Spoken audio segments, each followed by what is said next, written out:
Olha só, pessoal, o STF continua firme e forte na sua sanha de obrigar o Congresso Nacional a interferir no poder legislativo de diversas formas aí, né? Dessa vez eles querem obrigar o Congresso, então, a regulamentar a questão da licença paternidade. Você nunca tinha ouvido falar de licença paternidade?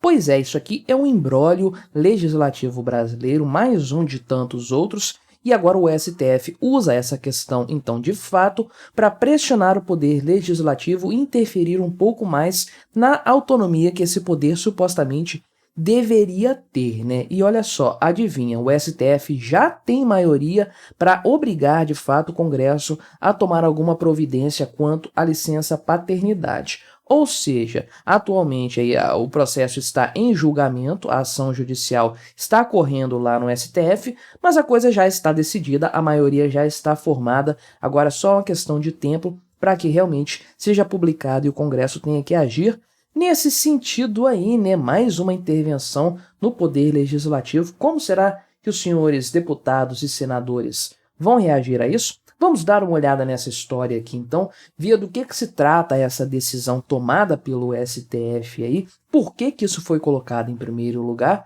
e tentar imaginar para onde que isso vai lá no Congresso Nacional, né? Não se esqueça, deixe o seu like, o seu comentário neste vídeo, se inscreva no meu canal se você ainda não for inscrito, considere se tornar membro patrocinador do meu trabalho, com valores a partir de R$ 1,99 por mês, você me ajuda bastante, pode ter certeza disso, né? Então, foi colocada aqui uma ação direta de inconstitucionalidade por omissão, que é a tal da ADO, lá em 2012, feita pela CNTS, que é a Confederação Nacional dos Trabalhadores na Saúde. Então, do que se trata essa ação direta de inconstitucionalidade por omissão?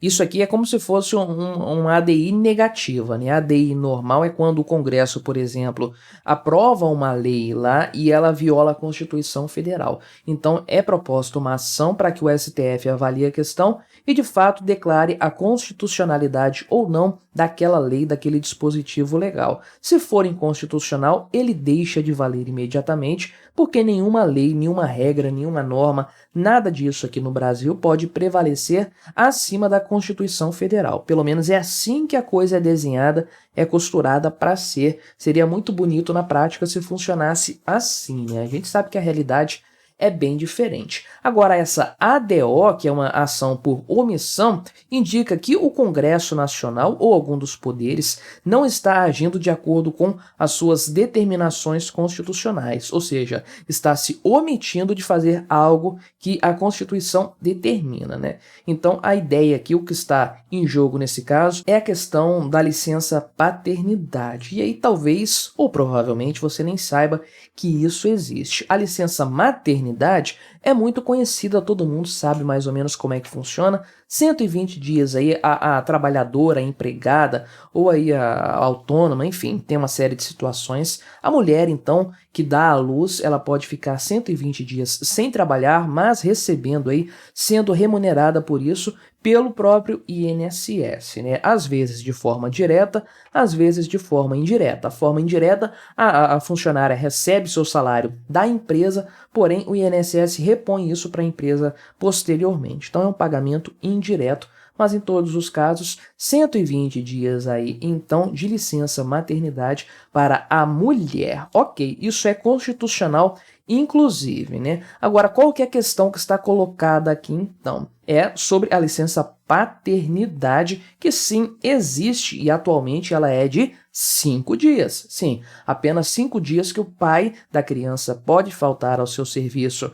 e ser remunerado ainda assim por conta do nascimento do seu filho. A mulher tem 120 dias, o homem tem apenas 5 dias. E isso é estabelecido pela Constituição Federal também. Isso está no texto da Constituição dizendo que a licença paternidade é de 5 dias. Com um adendo, qual que é? Que isso aí é um prazo que deve ser respeitado até que seja feita uma lei alterando essa quantidade de dias aí Então, ou seja, de acordo com o entendimento aqui dessa confederação e da maioria dos ministros do STF, então, trata-se de uma omissão por parte do Congresso Nacional, porque a Constituição, então, estaria determinando que uma lei nesse sentido deveria ser regulamentada aí por parte do Congresso Nacional. Atualmente, 8 ministros, então, do STF já votaram sobre essa questão, que deve ir aí até o dia 6 de outubro, esse julgamento deve ser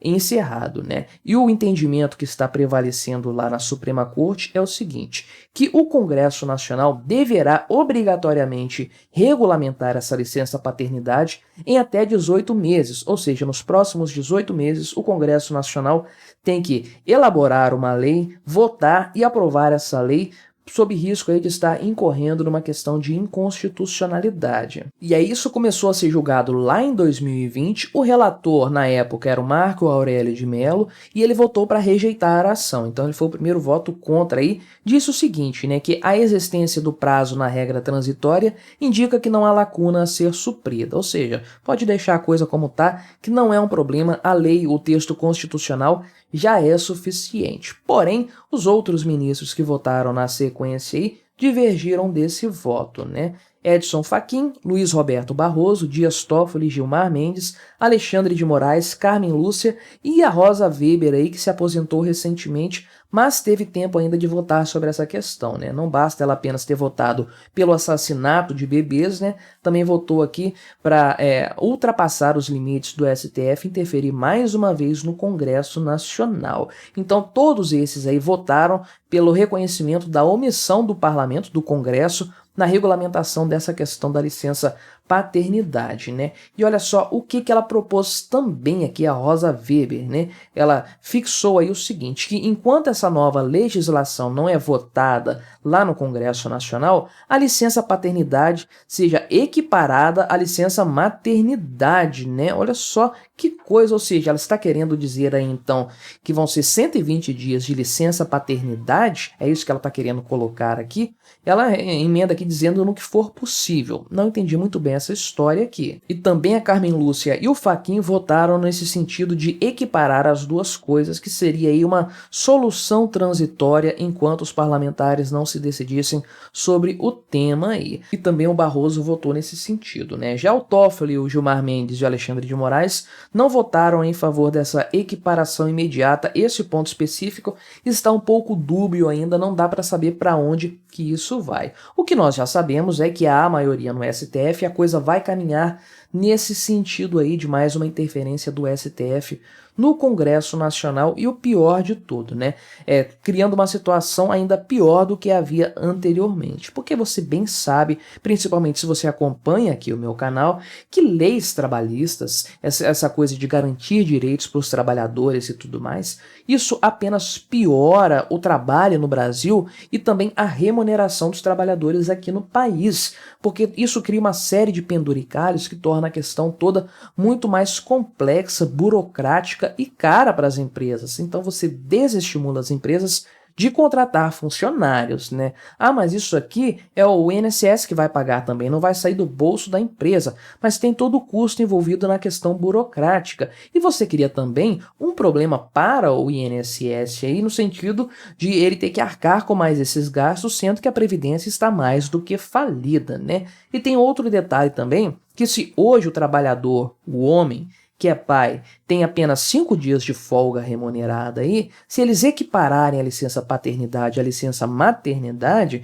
isso aí significa que agora o homem vai ter 4 meses de possibilidade de ficar em casa aí sem ter qualquer prejuízo para o seu vínculo empregatício. Isso é um problema para a empresa, porque ela tem que contratar alguém para ficar no lugar do cara aí enquanto ele estiver fora, os mesmos problemas que a empresa tem hoje em relação a mulheres e que acabam prejudicando a empregabilidade de mulheres que estão na idade fértil, né? Porque realmente se torna um pouco problemático contratar uma mulher que pode entrar de licença maternidade a qualquer momento aí e ter toda aquela estabilidade da gravidez e tudo mais, né? Então é por isso que eu acredito que assim que essa questão for de fato finalizada pelo STF, o Congresso Nacional vai acabar acatando essa imposição. O melhor seria, assim, do ponto de vista institucional, era eles darem uma banana pro STF e deixar a coisa rolar para manter aquele movimento que eu já até comentei aqui no canal do Congresso Nacional, do Poder Legislativo, subindo o tom de voz aí contra os outros poderes para manter a sua